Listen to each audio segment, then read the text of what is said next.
하나나 기아 유니폼을 입었다면 더 많은 스포트라이트를 받았을 텐데 KT 위즈의 놀라운 신인 안현민의 성과를 지켜본 야구계 인사들이 공통적으로 내놓은 평가다. 안현민은 KT 팬들에게 이미 큰 사랑을 받고 있지만 리그를 대표하는 타자로서의 성적에 비해 상대적으로 덜 주목받은 측면이 있다.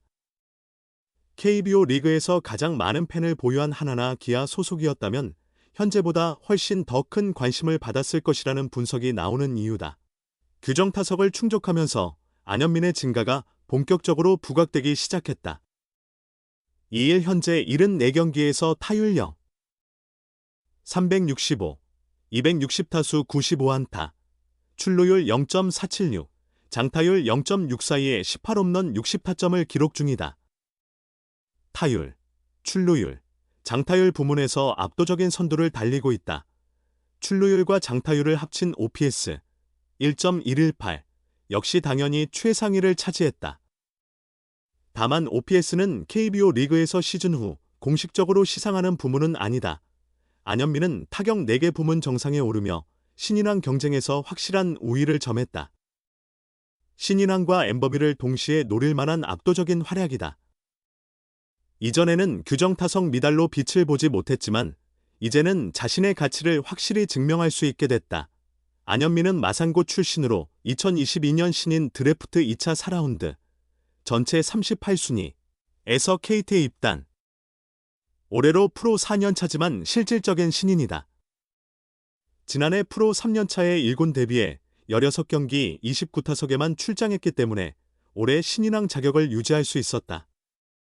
이강철 KT 감독은 올 시즌을 안현민의 활약을 보며 즐겼다고 해도 과언이 아니다. 그만큼 안현민을 적극 기용하며 아낌없는 지원과 관심을 보냈다.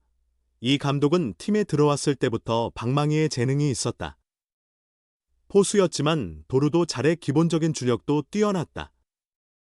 그런데 피처거리 송구에서 입스 증세가 보이더라. 어깨 힘은 좋았지만 그래서 외야수로 전향하자고 판단했다. 고졸임에도 불구하고 타격 시 컨택 능력이 좋았다. 그래서 군 복무 후 곧바로 외야수로 전향시켰다며 하체 활용이 좋고 스윙도 부드럽다고 칭찬했다. 이 감독은 안현민이 장타력이 있음에도 삼진을 거의 당하지 않을 만큼 선구안이 뛰어나다고 늘 강조해왔다. 타율, 출루율, 장타율 모두 1위를 기록 중인 수치가 이를 뒷받침한다. 물론 쉽지만은 않았다. 지난 6월부터 상대 배터리가 안현민의 타격을 분석해 느린 변화구로 타이밍을 흔들기 시작했다. 안현민은 느린 변화구에 계속 당하다 보니 그 공에만 집중하게 되었고 빠른 공에는 대처가 늦어지며 자신만의 장점을 잃어가기 시작했다. 어린 선수들이 겪는 자연스러운 성장통이었다.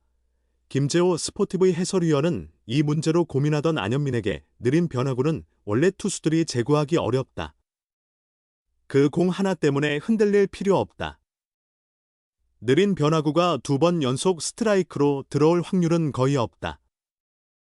류현진처럼 같은 코스로 연속 던질 수 있는 투수가 아니면 걱정할 필요 없다. 한국에서 류현진처럼 그런 피칭이 가능한 투수는 거의 없다고 조언했다. 안현민은 타격의 전설고 장효조가 기록한 신인 최고 타율에 도전하고 있다. 장효조는 1983년 삼성 유니폼을 입고 K부에 데뷔, 타율 0.369, 317타수 117안타를 기록한 바 있다. 괴물 같은 활약을 펼치고 있는 안현민이 42년 만에 K부 신인 타자 역사를 새로 쓸 수 있을지 팬들의 이목이 집중되고 있다. 드디어 그날이 찾아왔다. KT의 괴물 타자 안현민이 규정 타석을 충족했다. 동시에 각종 기록 순위에 그의 이름이 등장했다. 줄줄이 1위를 차지하고 있다. 파괴력은 최고 수준이다. 과연 몇 개의 타이틀을 거머쥘지 궁금해진다. 안현민은 2일 창원에서 열린 NC전에서 3번 타자 겸 우익수로 선발 출전했다. 6타석에서 3타수 2안타 2볼넷 1사구를 기록했다. 5번이나 출루한 경기였다. 이로써 시즌 319타석을 채웠다. 이날은 KT의 시즌 103번째 경기였으며 정확히 규정 타석 319타석을 마쳤다. 특별한 변수나 부상만 없다면 규정 타석 미달 우려는 없다고 봐야 한다. 시즌 성적은 눈부시다. 총 74경기, 260타수 95안타, 타율 0.365, 18홈런 60타점 50득점, 출루율 0.476, 장타율 0.642, OPS 1.118의 기록이다. 게임에서나 볼 수 있을 법한 수치들이다. 타율, 출루율, 장타율이 각각 3할, 4할, 5할을 넘기면 특급 타자로 불린다. 흔히 3, 4, 5 불라 부른다. 안현민은 그 기준을 넘어서 3, 4, 6분이다. 출루율도 거의 5할에 가깝다.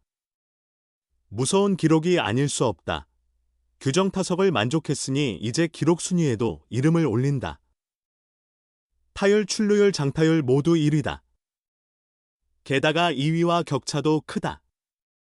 타율은 2위 김성윤, 삼성, 이 0.338로 3푼 가까이 차이 난다. 출루율 역시 김성윤이 2위지만 0.419로 비교가 어려운 수준이다. 장타율 또한 기존 1위였던 느윈 디아즈, 삼성의 0.606보다 훨씬 높다. 이 둘을 제외하면 장타율이 6할을 넘는 타자조차 없다. 안현민이 얼마나 위력적인 타자인지를 알 수 있는 대목이다. 당연히 출루율과 장타율의 합인 OPS도 1위를 차지하고 있다. 상대적으로 출전한 경기 수가 적다 보니 누적 기록에선 아쉬운 면이 있을 수 있다. 다만 홈런은 18개로 공동 6위다. 지난 7월 23일 이후 홈런이 없어 다소 침묵이 길긴 하다. 그래도 이 정도 성적이다. 상대 투수들이 조심하며 맞서는 상황. 홈런을 터뜨리는 건 결코 쉽지 않다. 하지만 그 어떤 투수도 완벽하게 막을 수 없는 타자다. 순위 역시 더 상승할 여지가 있다는 의미다. 볼넷도 신기로 공동 6위를 기록 중이다. 스태티즈 기준 WR, 대체 선수 대비 승리 기여도 5.62로 리그 1위다. 정말로 압도적인 타격 능력이다. 모든 주요 지표에서 정상을 달린다. 지난 시즌 부상으로 아쉬움을 남겼지만 올 시즌 그 한을 풀듯 폭발하고 있다. 이미 올 시즌 신인왕 최유력 후보로 꼽힌다. LG의 송승기와 치열한 경쟁을 벌이고 있다. 타율, 출루율, 장타율 3관왕을 달성한다면 안현민의 우세가 더욱 두드러질 전망이다. 오랜만에 나타난 우타 강타자다. 김도영의 라이벌이라는 평가까지 나올 정도다. 정교한 컨택 능력과 날카로운 선구안까지 갖췄다. 군필 22세라는 점도 강점이다. 완벽한 활약이다. 올 시즌 안현민이 어떤 기록으로 마무리할지 기대가 모인다. KT 위즈의 안현민과 LG 트윈스의 송승기, 2025 시즌 KBO 리그를 뜨겁게 달군 신인왕 경쟁의 두 주인공이 맞붙은 자리에서 양팀 감독의 관심은 최고조에 달했다. LG 염경엽 감독은 31일 잠실구장에서 열리는 KT와의 3연전 최종전을 앞두고 둘 다 잘해주면 좋겠다. 승리는 송승기가, 안현민은 2안타에 홈런 1개를 치길. 홈런은 솔로로라며 농담을 던졌다. KT 이강철 감독도 맞받아쳤다. 염 감독의 시나리오를 전해들은 이 감독은 송승기가 8회까지 잘 던져주고 우리가 1-0으로 이기면 좋겠다. 안현민이 결승솔로 홈런으로 승리를 가져오길이라며 환하게 웃었다. 염경엽 감독은 신인왕 경쟁에 대해 이야기하며 안현민의 뛰어난 활약을 인정하면서도 팀 성적과 기여도가 변수로 작용할 가능성이 크다고 전망했다. 시즌 10승을 향하는 상위권 팀의 신인 선발 투수는 그만큼 가치가 크다는 뜻이다. 이강철 감독은 안현민은 이제 신인왕을 넘어서 있는 것 같다며 규정 타석만 채우면 3관왕이 확실하지 않나. 타율, 출루율, 장타율 말이다라고 기자들에게 되물었다. 게다가 안현민은 시즌 초반에 합류가 늦었음에도 불구하고 홈런 부문 5위, 타점 부문 공동 9위에 올라있고 지난 7월 올스타전에서도 홈런을 날리는 등 놀라운 성과를 보여주고 있다. 당시 그는 올해 시작할 땐 퓨처스 올스타가 목표였는데 더 높은 무대에 서게 됐다고 밝히며 기쁨을 전했다. 안현민의 맹활약 이야기가 오가던 중 하나 이글스의 MVP 후보로 코디 폰세의 이름이 나오자 이강철 감독은 고개를 저으며 폰세는 진짜 강하다. 투수로서 중요한 모든 기록을 휩쓸고 있다고 웃었다. 이어 안현민이 타자로서 타율, 홈런, 타점을 모두 잡는다면 MVP 가능성도 있겠지만 시즌 출발이 늦어 홈런은 좀 부족하다. 역대 MVP 타자들을 보면 대부분 홈런을 많이 쳤더라 하며 아쉬움을 내비쳤다.